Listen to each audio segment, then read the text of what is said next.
안녕하세요, 여러분. 파트 7을 시작합니다. 저번 파트 6에서 결혼에 관련되어 있는 기독교의 관점에 대해서 시작했었습니다. 오늘도 그것을 통해서 계속 알아보도록 하겠습니다. 사랑의 열정이 사라지더라도 결혼을 파기하지 않는 더 중요한 이유가 있다. 이 이유는 우리가 상황을 단순히 이분법적이 아닌 스펙트럼화하여 사고할 때 알 수 있다.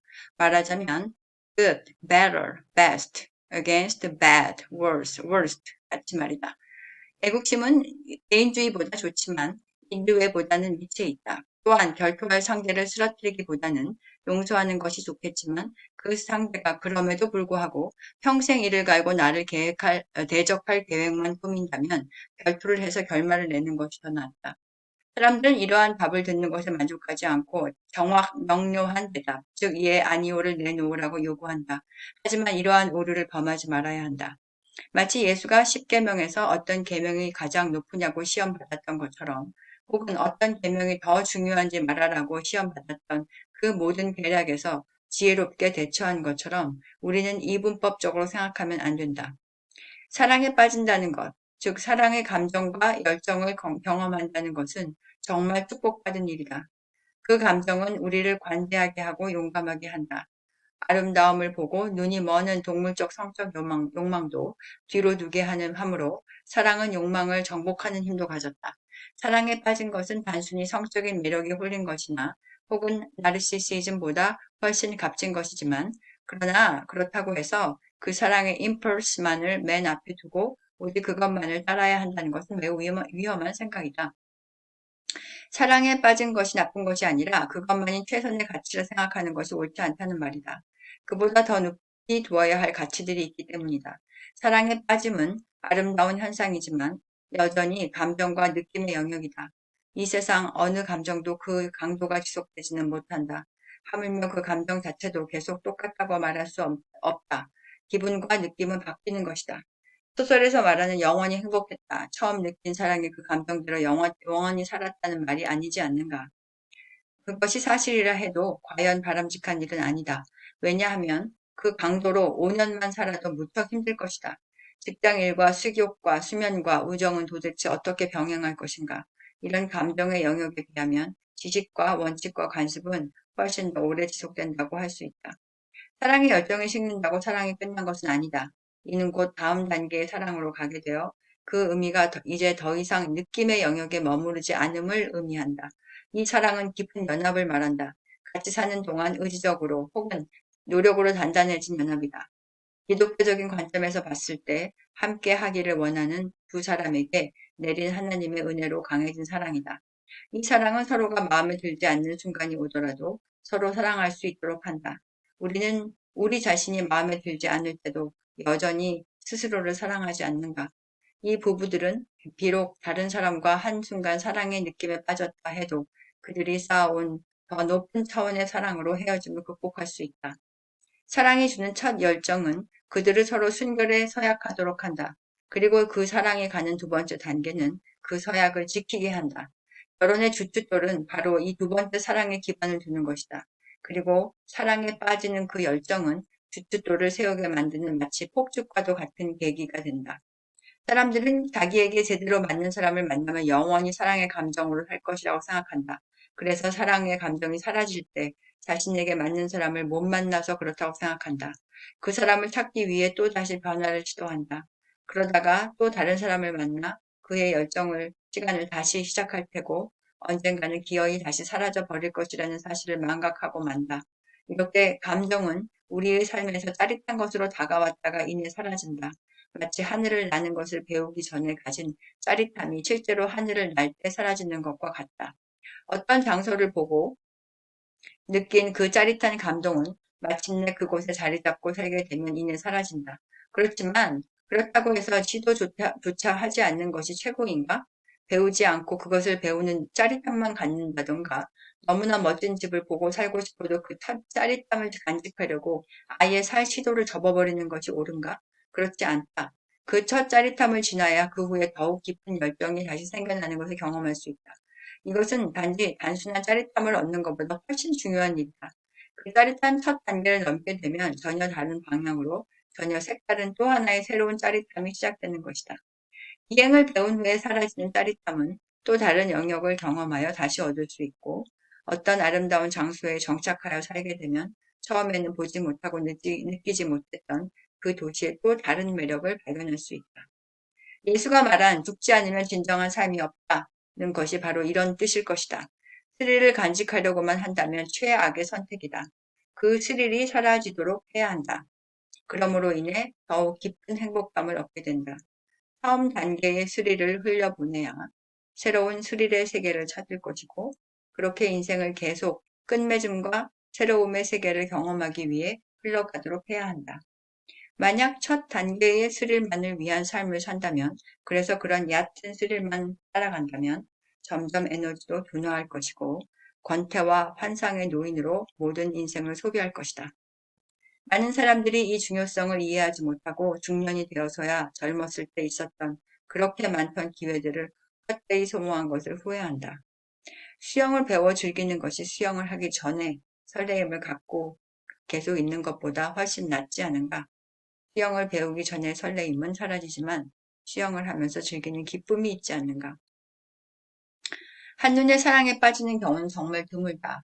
우리는 만나는 사람의 아름다움이나 청명함이나 착한 마음을 정말 좋아하고 그 장점을 사랑할 수는 있지만 한 번의 사랑에 빠지는 경우가 쉬운가? 술을 많이 마셨다거나 마약이나 꿈을 꾸는 그런 상황이면 몰라도 혹은 파란 안경을 쓰고 세상을 보니 세상이 온통 파래서라면 몰라도 어쨌든 이 모든 것은 그런 상황을 만든 우리의 실수다. 술을 너무 많이 마신 것도 파란색 안경을 쓴 것도 그런 길을 택한 것도 그런 예외적인 경우를 제외하곤 사랑에 갑작스럽게 빠지는 일은 별로 없다. 이혼에 관해 말할 때 우리가 크리스천이라 해서 다른 모든 이들에게 우리의 결혼 관대로 왜 이혼하면 안 되는지를 강요하면 안 된다. 그것은 마치 이슬람교가 나보고 내가 돼지고기 안 먹으니 너도 먹지 말아라 하는 것과 같다. 이 크리스천들의 결혼은 하나님 앞에 맹세가 없다. 그러므로 그들의 이혼도 기독교 개념 아래 처리하려고 하지 말아야 한다. 부부는 두 사람이어도 두 사람이므로 서로 의견이 안 맞을 때 투표로 결정할 수가 없다. 결혼이 절대 깨어지지 말아야 한다면 둘 중 누군가가 결정권을 갖고 리더가 되어야 한다. 헤어지지 않으려면 이 방법밖에 없다. 어떤 단체든지 규율과 결정권자 없이 항상 좋은 관계로 남아있는 일은 없다. 일반적으로 남자가 우두머리가 되어야 한다는 것이 기독교의 입장이다. 그 이유는 우선 여자들이 지도자가 되는 남자로부터 매력을 느낀다는 것이요. 또한 중재 역할을 할 일이 있을 때 남자들이 더 잘 해결하기 때문이다. 여자들의 일반적인 성향은 자식과 남편과 가족을 지키기 위해 세상과 부딪혀 싸우는 것이다. 그러므로 그들의 주장은 객관적이 아닐 경향이 높다. 반대로 남자들의 성향은 여자처럼 자신의 것을 지키고 보호하기 위해서만 전력을 다하지 않는다. 남자는 맹렬한 자기 식구 보호주의자인 여자로부터 다른 사람의 이익도 보호할 수 있다. 만약 당신의 개가 옆집 아들을 물었다면 혹은 당신의 아이가 개를 때렸다면 누가 그 문제를 잘 해결할 것인가? 남자인가? 여자인가? 여자들은 남편이 다 좋아도 자신의 주장을 자기들처럼 강력히 주장하지 못하는 것만은 항상 못마땅해 한다. 남자들은 여자들보다 이와 정책을 더 잘 필 수 있는 평화주의자들이 아닌가 싶다. 용서. 내 이웃을 마치 내 몸처럼 사랑하라. 이 말을 크리스천으로 실천할 때 매우 받아들이기 힘든 것은 바로 용서라는 개념이 관련되기 때문이다. 이웃 중에는 적들도 포함되어 있다. 그러므로 크리스천들은 그들의 적들도 용서해야 하는 의무를 지게 된다.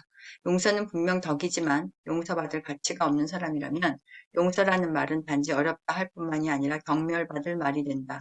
만약 당신이 유대인이라면 나치를 용서할 수 있는가? 사람들은 용서가 불가능한 기준이 있으면 이렇게 주장하는데 우리가 그렇게 해야 하는 일과 신의 명령이기 때문에 할 수 없다고 주장하는 일, 사람의 의지과 다른 이야기임을 알아야 한다. 기독교에서는 우리가 용서해야 한다고 말하고 있고 그래서 우리는 비록 불가능하게 보일지라도 그 명령에 순종해야 한다. 기독교에서는 우리가 다른 사람을 용서하는 것처럼 우리 죄를 용서해 달라고 하고 있다. 그러므로 우리가 용서하지 못하면 우리도 용서해달라고 요구하지 못한다. 또한 용서를 몸소 실천하고자 할 때 수학을 배울 때 쉬운 산수부터 하는 것처럼 우리도 나치를 용서하는 그런 엄청난 일부터가 아니라 작은 것부터 실천하는 것이 좋겠다. 부모나 자식 혹은 부인과 남편 사이에 한 말이 서로를 상처 입혔다면 그들을 용서의 대상으로 생각하는 것이 좋겠다. 그리고 이때 너의 이웃을 사랑하라는 말이 정확히 무슨 의미인지 생각하자. 이 사랑이라는 말은 그 사람을 예뻐해라 혹은 그 사람을 좋아하라는 의미가 아니다. 나는 내 자신일지라도 항상 좋고 자랑스럽게만 느낄 수 없다. 살다 보면 마음에 안 드는 나를 발견할 때가 얼마나 많은가. 그렇지만 내가 하는 짓이 마음에 들지 않는다고 나를 버리지는 않는다. 여기서 사랑하라는 말의 의미는 어떤 이가 악하다면 그 악한 것은 인정하되 그 사람 자체를 미워하고 악하다고 미워하지는 말라는 의미다. 죄를 미워하되 사람은 미워하지 말라는 말이 있지 않는가. 이 말이 말장난 같고 도대체 어떻게 죄와 사람을 분리시키나 따질 수 있지만 사실 우리 자신들을 그 말에 적용시켜보면 쉽게 알 수 있다. 우리들은 우리 자신이 거만하고 이기적이고 폭력적인 잘못된 짓들을 해도 우리의 잘못한 행동과 우리 자신을 분리시켜 용서한다. 여기서 잘못된 행동을 하는 내 자신이 싫은 이유는 바로 내 자신을 사랑하기 때문이다. 그런데 잘못된 행동을 하는 타인에게는 그 행동을 그 사람과 동일시해서 그 사람 자체를 싫어한다. 게다가 그를 사랑해서 그 잘못된 행동을 싫어하는 것도 아니다. 내가 하는 나쁜 짓을 보고 싫고 화가 나는 내면엔 자기에 대한 사랑이 있기 때문이듯이 내 이웃을 마치 내 자신처럼 사랑한다는 말은 이처럼 너에게 하듯이 타인에게도 똑같이 적용하라는 것이다. 기독교는 약한 행동의 미움을 가지지 말라고 절대 말하지 않는다. 우리는 잘못된 행위를 미워해야 하고 그것을 비판하는 말을 참거나 한 말을 주워 담지 말아야 한다.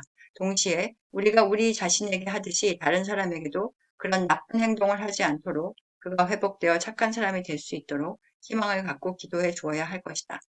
테스트를 해보자.